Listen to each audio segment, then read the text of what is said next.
तुमचा प्लॉट कधीच येणे होणार नाही असंही होऊ शकतं.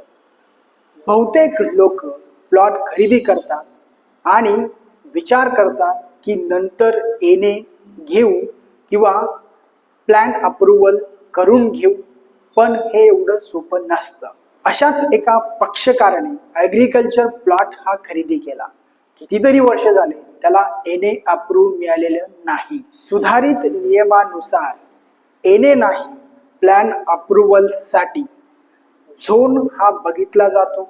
रोड असेच गव्हर्नमेंट रूल तसेच डीपी प्लॅन हे सगळं मॅच होणं अत्यंत गरजेचं असतं. त्यामुळेच तुमचा प्लॉट जर रिस्ट्रिक्शन झोन मध्ये असेल तर कितीही प्रयत्न करा, नवीन नियमानुसार प्लॅन अप्रूव्ह होणार नाही.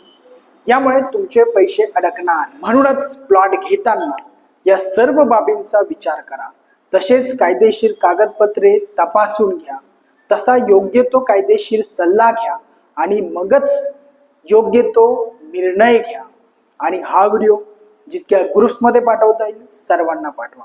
आणि अशाच कायदेशीर टिप्स मिळवत राहण्यासाठी चॅनलला फॉलो करायला विसरू नका.